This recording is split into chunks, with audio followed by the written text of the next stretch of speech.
તો હાલ અન્ય સમાચાર પર નજર કરીએ તો અમદાવાદમાં શિક્ષણ જગતને લાંછન લગાડતી ઘટના સામે આવી છે। શિક્ષકે વિદ્યાર્થીનીને બનાવી હવસનો શિકાર। ખોખરામાં વિદ્યાર્થીની પર શિક્ષકે દુષ્કર્મ આચર્યું। ઇંગ્લિશ સ્પીકિંગના ક્લાસ ચલાવતા સંચાલકનું આ દુષ્કૃત્ય સામે આવ્યું છે। પ્રોગ્રેસિવ એજ્યુકેશન્સ જિગ્નેશ ગોહિલે આચર્યું દુષ્કર્મ। અશ્લીલ ફોટા અને વિડીયો વાયરલ કરવાની ધમકી આપતો હતો।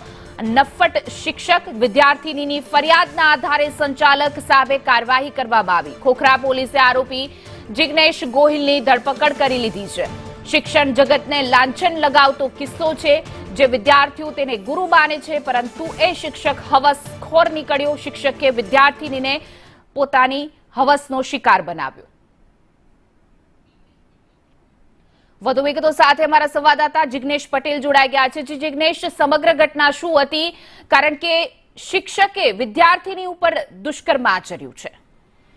વાત કરવામાં હિનાદો જે બન્યો છે તે અમદાવાદના ખોખરા વિસ્તારનો છે કે જેમાં એક શિક્ષકે તેના ત્યાં ઇંગ્લિશ સ્પીકિંગ શીખવા આવતી એક વિદ્યાર્થીનીને પોતાની હવસનો શિકાર બનાવી છે। પ્રોગ્રેસિવ એજ્યુકેશનના નામે સ્પોકન ઇંગ્લિશના ક્લાસ ચલાવતા જિગ્નેશ ગોહિલે બળાત્કાર ગુજાર્યો હોવાની ફરિયાદ નોંધાઈ છે।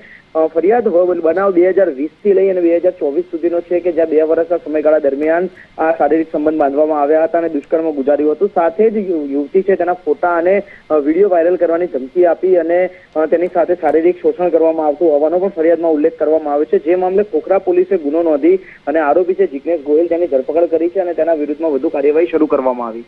જી જિગ્નેશ, સમગ્ર માહિતી બદલ આપનો આભાર।